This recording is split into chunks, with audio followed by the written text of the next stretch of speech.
जाता है, that's mean कि वो आपका उस दिन या उससे अगले दिन ओव्यूलेशन का टाइम है, ठीक है। तो आपने उसको अवेल करना है।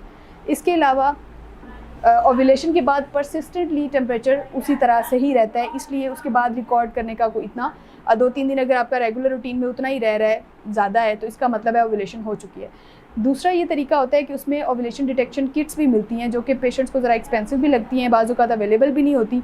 तो उस केस में ये होता है कि अगर आपने ये चेक करना है कि इम्प्लांटेशन हो गई है या नहीं होगी, या ओव्यूलेशन हो गई है, तो आप ब्लड टेस्ट अपना करवा सकते हैं लैब में जाके, जिसको बीटा एसीजी बोलते हैं।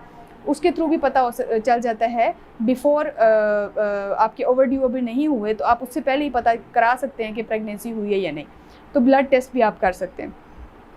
जो आपका मेंसेस से लेके जो 14th डे होता है ओव्यूलेशन का, उससे आगे का जो टाइम पीरियड होता है till your next menstrual cycle, ये आपका इम्प्लांटेशन पीरियड होता है। यानी इसमें एम्ब्रियो इम्प्लांट हो चुका होता है, इसमें आपने